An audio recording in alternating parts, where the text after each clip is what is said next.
Alright guys, the tank is finally done. Let's take a closer look at it. This is the current Serene aquarium. It is 4 feet by 18 by 18, and I think it comes out to about 65 gallons. Like the other little Serene tank that we looked at, it comes with everything you see here, the light, it comes with the background. The only difference with this kit is that it can come with a filter and a bunch of other things that I'm going to show you down here. Now we obviously switched that out for this Awaza 850 thermo canister filter, so got the big boy on here. We use the existing input and output because it matches the frosted background and it kind of hides it a little bit. Like, it just looks super clean. We like that. We wanted to keep it. And then this, I also added, obviously, a CO2 system. It's a little hard to see, but the Awaza canister filters are just a lot easier to clean out and maintain. So that's one of the reasons why we use it. It also has a bigger media volume, so if we load this thing with fish, we know that we're going to be extra safe with our bioload. We're obviously using a CO2 art regulator as well as all the other CO2 related things, the diffuser that we have in the tank. And CO2 is going to be an important factor in this aquarium because we are growing things like Pinnatophyta and this species of hydro that I can't remember the name of, but definitely going to require some of that good old CO2. There's all the lighting stuff, the power strip that's in here. This thing does come with the Serene speakers and stuff, so if you're into that, then that's pretty cool. I have that all disconnected just because that's not what I'm really into. I'm just really into the color that the background light provides. That's enough for me. It's July 2021 right now, and I think at the time of recording this, they're all sold out of these aquariums right now, but just in case you're watching this in the future, there will be a link for all this stuff down in the description. Maybe you'll get lucky.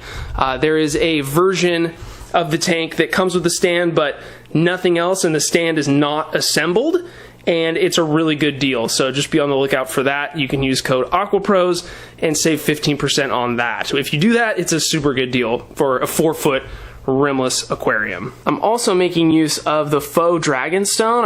I got a ton of it over the months just working with current, and so I needed a home for it. I didn't want it to just take up spaces in the fish room, so we decided to use it in here, and guys, it looks pretty dang realistic. I mean, I have a surplus of dragonstone. Here's a bunch of real stuff over here, but I'm pretty sure it's impossible to tell a difference. I mean, maybe if you're a super planted tank pro, you could be able to tell, but not having anything to compare it to directly, it makes it super hard. This stuff is pretty cool. I've been using it a little bit more frequently here, and I can't really find too many negative things to say about it. For this scape, I decided to just go with sand because we already had the sand that came with the Serene tank in here. I just added some more that I thought would look pretty close to what it came with, and it actually turns out that it's almost identical. I can't really tell a difference. I don't think that's going to bother the chain swords not having an active substrate, and of course over time the nutrients and waste that are in the water column will end up in the substrate and help fuel the growth of these plants.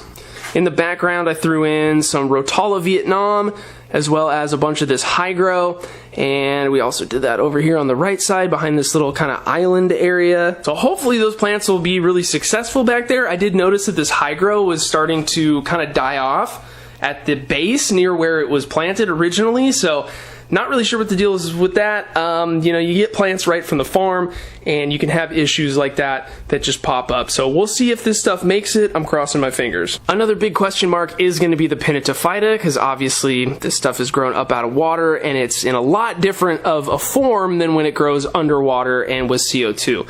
So I tried to place it, you know, nestled in between the cracks of the rock, because it will eventually start to grow on the rock, and you know, we're just gonna have to go through and trim off the dead areas, the areas that don't root themselves to the nearby structures, and hopefully we'll end up with growth that kind of looks like this, but of course the plant being a lot more red, and the CO2 will hopefully make that happen. The lighting should be strong enough. This isn't a Serene Sun Pro, which is a little bit more of a stronger light. I think I might have one of those laying around. That's actually what I think might be in this box, so we might switch that out, but we'll save that for when we come back to this tank and we add fish to it. So I'm kind of in between here.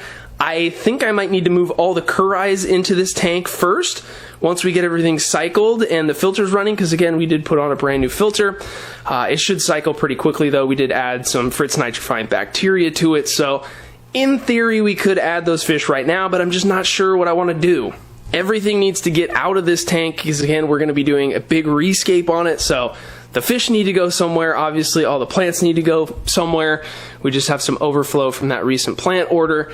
So I need to figure out what we're doing. I'm also going to be picking up some fish that we will eventually add to this tank, but I need a place to quarantine them.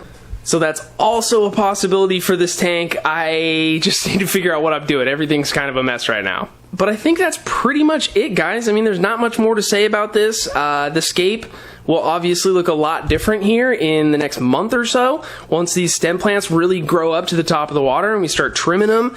And of course the Pinatophyta will start to do some crazy stuff. The chain swords will hopefully just propagate all over this place. I'm hoping that they don't get too big and mess with the scape. If they do, then we can just pull them out. One of the benefits of just having sand and not like a dirted tank, we can easily remove foreground runner plants like that. But yeah, we'll just sit back and see what happens. Let me know what you guys would add in here fish-wise.